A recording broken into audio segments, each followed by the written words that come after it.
مثنوی گلزار نسیم کا خلاصہ۔ یہ مثنوی دیا شنکر نسیم نے لکھی ہے۔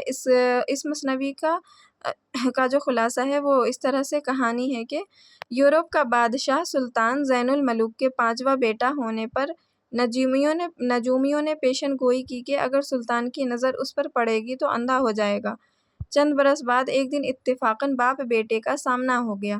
باپ کی آنکھیں جاتی رہیں۔ ایک معالج نے بتایا کہ گلزار نسیم میں بقاولی کا پھول ہے، وہ اگر آنکھوں کو لگایا جائے تو بینائی عود کرائے گی۔ چاروں شہزادے گل بقاولی کی تلاش کو نکلے اور پہلی ہی منزل پر دلبر بیسوا سے چوسر کا کھیل ہار گئے اور اس نے انہیں قید میں ڈال دیا۔ 5ویں بیٹے یعنی تاج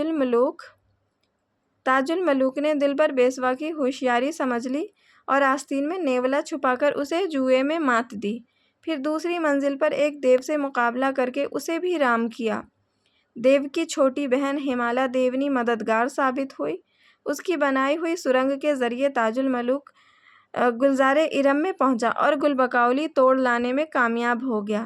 وطن کو لوٹتے ہوئے تاج الملوک کی بڑے بھائیوں سے مٹ بھیڑ ہوئی تو انہوں نے دھوکے اور فریب سے بقاولی کا پھول تاج الملوک سے چھین لیا۔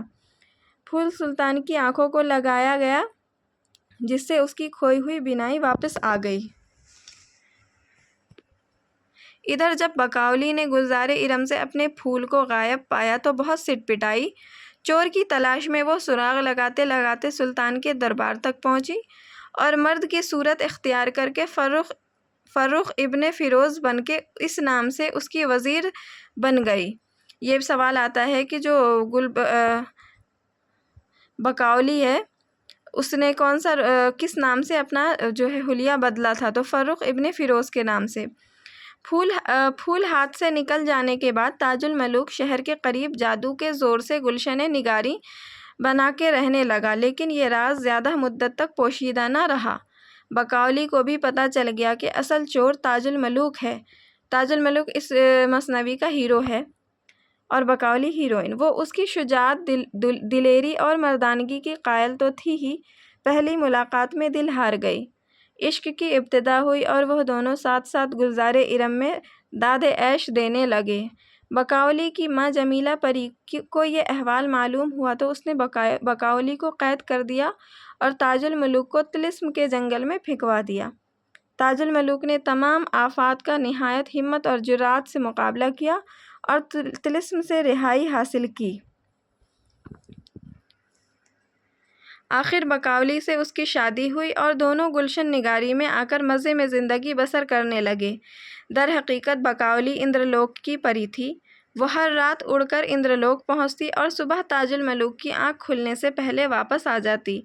ایک رات تاج الملوک نے تاڑ لیا اور پکھاوجی بولتے ڈھولک بجانے والے کو، وہ جو ناچنے جاتی تھی تو اس کے ساتھ ڈھولک بجانے والا بن کے بقاولی کے ہمراہ اندرلوک پہنچا۔ بقاولی نے اس رات اتنا عمدہ رقص کیا کہ راجہ اندر بے اختیار اس کی منہ مانگی مراد پوری کرنے کا وعدہ کیا۔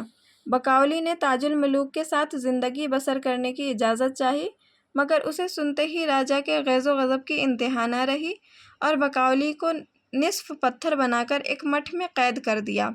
نصف پتھر یعنی کہ کمر سے نیچے کا حصہ پتھر ہو گیا۔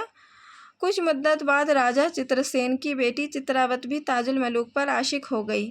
اسے تاج الملوک کا روز روز مٹھ جانا اور بقاولی سے باتیں کرنا شوق گزرا۔ اس نے وہ مٹھ ہی کھودوا ڈالا۔ مٹھ کے انہدام کے بعد اس زمین میں سرسوں پیدا ہوئی جس کے تیل سے ایک دہقاں مطلب کسان کی بیوی کے حمل رہ گیا اور بقاولی نے نیا جنم پایا۔ دہقاں کے گھر جوان ہو کر بقاولی پھر تاج الملوک سے ملی اور دونوں کے دلوں کی مراد پوری ہوئی۔ یہ مثنوی گلزار نسیم کا خلاصہ ہے۔